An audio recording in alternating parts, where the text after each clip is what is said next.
بسم اللہ الرحمن الرحیم نحمده ونصلی علی رسولہ الکریم اما بعد السلام علیکم ورحمۃ اللہ وبرکاتہ۔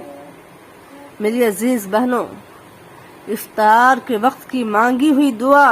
ہر حال میں قبول ہو کے رہتی ہے، شرط یہ ہے کہ ہمیں صحیح سے مانگنا آ جائے، کیونکہ رمضان کا یہ مہینہ بہت ہی عظمت والا، بہت ہی برکت والا مہینہ ہے۔ اس کا پہلا حصہ رحمت ہے، دوسرا حصہ مغفرت ہے، اور تیسرا حصہ جہنم سے آزادی کے پروانے ملتے ہیں۔ حدیثوں میں آتا ہے کہ مسلمان کے لیے دو خوشیاں ہیں، ایک جب افطار کے وقت وہ کچھ کھاتا پیتا ہے تو سارا دن کا بھوکا رہتا ہے، کھانے کے بعد اسے وہ خوشی نصیب ہوتی ہے جو بہت بڑی ہے، اور دوسرا جب اللہ کا دیدار ہوگا بروز قیامت، اس وقت بھی بندے کو اتنی ہی خوشی ہوگی۔ اسی طرح یہ بھی حدیث میں آتا ہے کہ افطار کے وقت خالص دل کے ساتھ جو بھی دعا مانگی جائے، افطار کے وقت چند منٹ پہلے افطار سے بندہ جو دعا مانگتا ہے وہ ہر حال میں قبول ہوتی ہے، اس لیے ایسی مبارک گھڑی کا کبھی بھی بندہ ضائع نہ کرے، ادھر ادھر لیٹ کر گھوم کر پھر کر برباد نہ کرے۔ اللہ کے ہاں بڑی قدردانی ہوتی ہے مومن کی اس وقت میں۔ اللہ کہتے ہیں کہ دیکھو یہ میرا بندہ ہے، کیسا مطیع اور فرما بردار ہے کہ اس کے پاس کھانے کے لیے طرح طرح کی چیزیں ہیں، انواع و اقسام کے نعمت پڑے ہوئے ہیں، اور پینے کے لیے مشروبات رکھی ہوئی ہے، اس کو بھوک بھی لگی ہوئی ہے، پیاس بھی لگی ہوئی ہے، پھر بھی صرف میرے حکم، میری تابعداری اور میرے رضا کے واسطے اس کو کھانے نے روک رکھا ہے۔ اس لیے اللہ اس وقت بندے سے کہتا ہے کہ جب تو نے میرے لیے اتنی بڑی قربانی دی تو بتا تیری کوئی حاجت بھی ہے، تیری کوئی پریشانی بھی ہے جسے میں دور کر دوں، تیری کوئی ضرورت بھی ہے جو میں تجھے دے دوں۔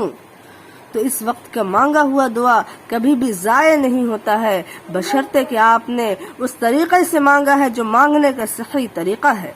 طریقہ کیا ہے؟ طریقہ یہ ہے کہ درود شریف جتنا چاہے پڑھے، 1 دفعہ، 3 دفعہ، 7 دفعہ، 11 دفعہ، یا اس سے زیادہ طاقت جتنی مرتبہ دل چاہے پڑھے۔ اس کے بعد اللہ کی تعریف کرے، حمد و ثنا کرے، اس کی خوبی بیان کرے۔ کچھ بھی نہ آتا ہو تو الحمد شریف پڑھ لے، الحمد شریف یہ پوری کی پوری اللہ کی تعریف ہے۔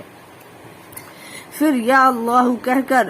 جتنی پریشانیاں ہوں وہ اللہ کے سامنے رکھے، اپنے حاجات کو اللہ کے سامنے پیش کرے، اپنی ضرورت کو اللہ سے مطالبہ کرے، پھر اس کے بعد دل میں جو بھی آئے مانگے، ساری جائز حاجتیں اللہ کے سامنے رکھ دے، بشرطے کہ اس میں کسی حرام چیز کا مطالبہ نہ ہو، مثلا کسی کے ہلاکت بربادی کی دعا نہ کرے، رشتہ داروں سے نفرت کی دعا نہ کرے، پھر اخیر میں حضور صلی اللہ علیہ وسلم پر درود بھیجے، تو ایسی دعا کبھی بھی رد نہیں ہوتی، اثر سے خالی نہیں رہتی۔ اس لیے حضور صلی اللہ علیہ وسلم نے فرمایا کہ مومن کی اس طرح کی دعا کبھی بھی خالی نہیں جاتی، یا تو جو مانگ رہا ہے وہی چیز مل جائے گی، یا اس کے بدلے میں اس سے کوئی مصیبت ہٹا دی جائے گی، یا پھر بروز قیامت اس کے وہ دعا کام آئے گا، اس کے اعمال نامے میں وہ نیکی کے صورت میں لکھ دی جائے گی۔ جب بندہ قیامت کے دن اپنے دعاؤں کا ثمرہ دیکھے گا تو کہے گا کہ کاش میری دنیا میں ایک بھی دعا قبول نہ ہوتی، سارے کا سارا بدلہ آج مجھے مل جاتا۔ ایسی خوشی ہوگی وہاں اپنے دعاؤں کا اثر دیکھ کر کے، اپنے دعاؤں کے بدلے نیکیوں کو دیکھ کے۔ اس لیے دعا کبھی خالی نہیں جاتی ہے، شرط یہ ہے کہ رجوع اللہ کامل ہو، اللہ کی طرف دھیان کامل ہو، یہ نہیں کہ مانگ رہے اللہ سے اور دماغ میں چند چیزیں گھوم رہی ہے، چند باتیں گھوم رہی ہیں کہ یہ کرنا ہے وہ کرنا ہے، تو ایسے میں کوئی چیز کارگر اور مفید نہیں ہوتی ہے۔ تڑپ ہو، شدت سے اللہ کے سامنے مطالبہ ہو، اپنے حاجت کی روانی کی، اللہ سے شدت سے مطالبہ ہو کہ اللہ تو پورا کر دے، تیرے سوا میرا ہے ہی کون ہے جو میری سن سکتا ہے۔ اس شدت کے ساتھ جو بھی دعا مانگی جائے گی تو انشاءاللہ قبول ہو کے رہے گی۔ اللہ ہم تمام کو اس کی توفیق دے۔ وما علینا الا البلاغ۔